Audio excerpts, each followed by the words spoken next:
أعوذ بالله من الشيطان الرجيم بسم الله الرحمن الرحيم Assalomu alaykum Qur'on o'quvchilar. Tajvid darslarimizda davom etamiz. Bugun darsimizni 5-qism darsini boshladik. Bugungi darsimiz ta marbuta bo'ladi, ya'ni bu belgi ta marbuta deb ataladi. Ha harfining ustiga ikkita nuqta qo'ysak, bu ta marbuta deyiladi.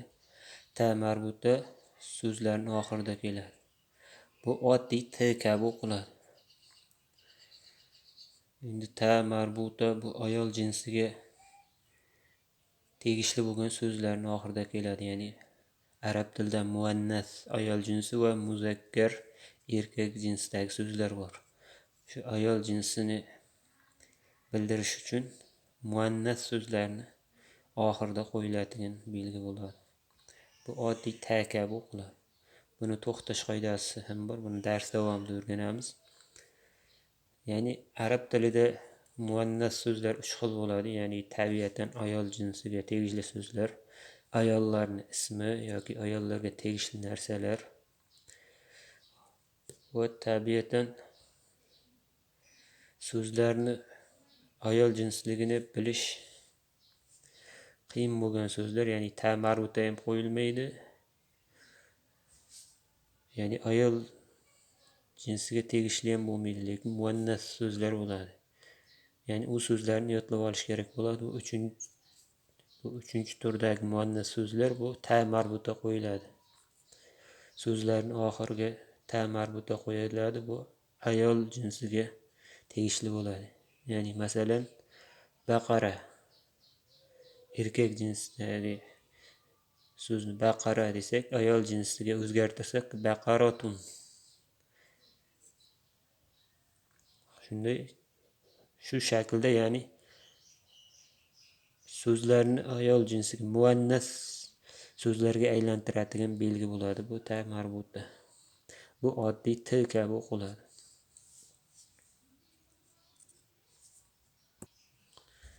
Demak, bu belgi qaysi so'zning oxirida kelsa, demak shu muannas, ya'ni ayol jinsidagi so'zlar bo'ladi. So'zlarni o'qiymiz. Azizatun, faridatun, hamidatun, sa'idatun, shahidatun,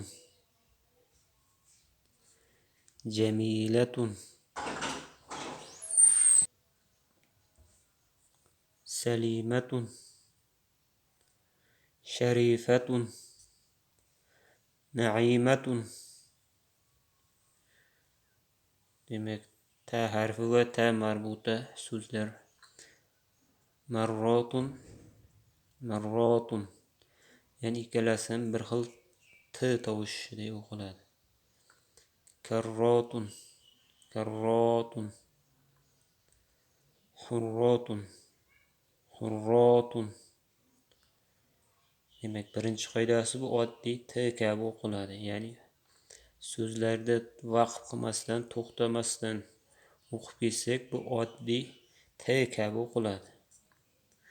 Agar ta marbuta bilan tugagan so'zlarni vaqf qilib, shu so'zlarda to'xtaydigan bo'lsak, buni ha kabi, yumshoq ha kabi o'qib to'xtaymiz. Ya'ni azizatun deb to'xtamaymiz-da.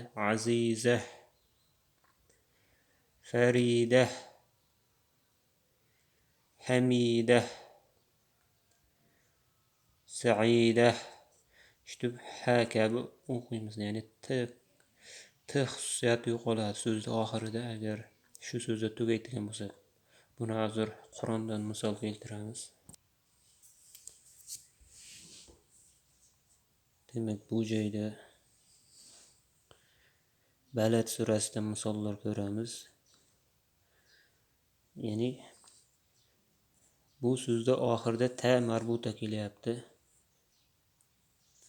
Ya'ni agar buni hozir qo'shib o'qib ketsak, masg'obatiyati deb, ya'ni bu so'zga qo'shib o'qib ketsak, so'zning o'rtasida kelsa yoki so'zning oxirida desa ham, buni t kabi o'qib ketamiz. agar shu yerda vaqt qilib to'xtamoqchi bo'lsak, buni ta xususiyati yo'qoladidan bu ha harfiga aylanadi. Ya'ni mas'obah, mas'obah deb to'xtaymiz. Bu joyda ham raqobah, raqobah, ya'ni to'xtaganimizda raqobat deb to'xtamaymiz. Yani t qilib o'qimaymizda, to'xtaganimizda ha kabi o'qiymiz. To'xtamasdan o'tib ketadigan bo'lsak, buni t kabi o'qiymiz. Raqobati'u, shu kabi t kabi o'qib ketamiz. Raqobatin'u deb buni t kabi o'qiymiz agar uzmasdan, to'xtamasdan o'tib ketsak. To'xtasak ha kabi o'qiymiz. Bu joyda ham al-aqobah deb ha tovushi kabi to'xtatamiz. Ya'ni ta marbutani qoidasi shu, agar to'xtamay o'qiydigan bo'lsak ta kabi o'qiladi, to'xtaydigan bo'lsa ha kabi o'qiladi.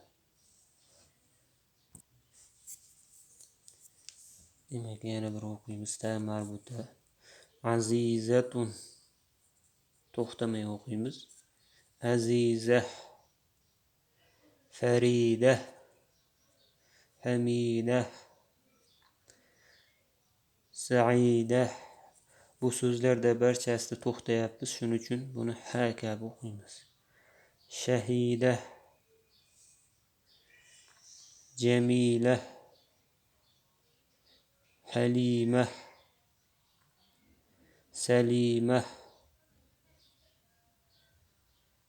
Sharifa. Ya'ni bu ta marbutada to'xtasak, ha kabi to'xtasak, oxiridagi h kabi aytilmaganday eshitiladi. Ya'ni aytilmagandek bo'lib eshitiladi so'zlar. Shahida, ya'ni aniq h qilib o'qib qo'ymaymizda, buni ha kabi shahida deb o'qiymiz. Naima, marra, marrot. Bu t'da, bu ta harfida qo'shib o'qiymizmi yoki to'xtaymizmi? Bu ta bu o'qilaveradi. Ya'ni marrot, marrot deb o'qilaveradi. Agar bu ta marbutada to'xtasak, bu marroh, marroh deb to'xtaymiz. Buni vaqf qilishdagi ikkovini farqi shunda. Ulab o'qiganimizda bir xil o'qiladi. Vaqf qilganimizda bu ha ga aylanadi, bu t bo'lib to'xtayveradi. Ya'ni marroh, marrot, karroh, karrot, hurroh, hurrot. Ya'ni ularning farqi shunda. Ta kabi o'qiladi, lekin farqi to'xtaganda buni ha qilib o'qiymiz. Buni ta qilib o'qiyveramiz to'xtaganda ham, ulaganda ham. Ta marbutani qoidasi shular edi. Bugun darsimizni shu yerda yakunlaymiz. Keyingi darsda ko'rishguncha.